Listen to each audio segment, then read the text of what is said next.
these are just my thoughts about, what should I call it, default cursor point manipulation, where your default cursor is always in the middle of the screen whenever you open it. If I put my, it's always going to go back to the middle. So you're able to exploit this by just moving your screen, say this, and it thinks my cursor's in the middle of the screen right here, but when I expand the screen, now my cursor is going to be in the top left of my screen. So whenever I open my inventory, it's up here in the top left. So you're able to exploit this just by, for obtain item categories, for example. Oops.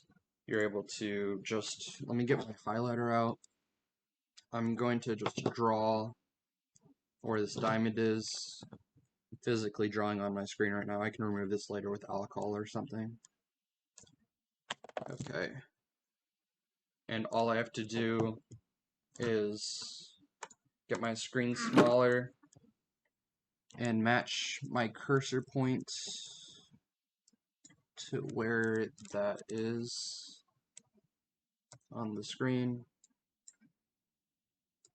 Oh, it's already kind of in there. So now when I expand my screen, it's going to think my cursor's where the diamond is. Yeah. So it's useful for obtain item just because you can get a small screen, then Windows and up, and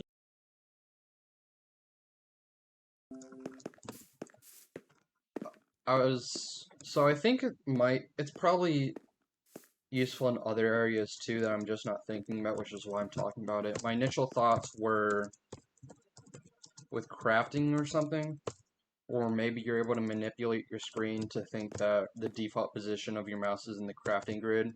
But I mean, that would barely save any time, if any at all. If you're doing tab crafting, you're probably already pressing space and tab while you're moving this very small distance to your crafting grid. In other areas, I mean, you open chest, maybe an SSG getting the obsidian, but even then, that's barely going to save any time, if any at all, logistically. I feel like there must be some area that I'm missing. There must be, I think. I always miss these kind of things, so I'm just sharing this. If anyone has any thoughts about it, about its potential usefulness in other areas other than obtain item.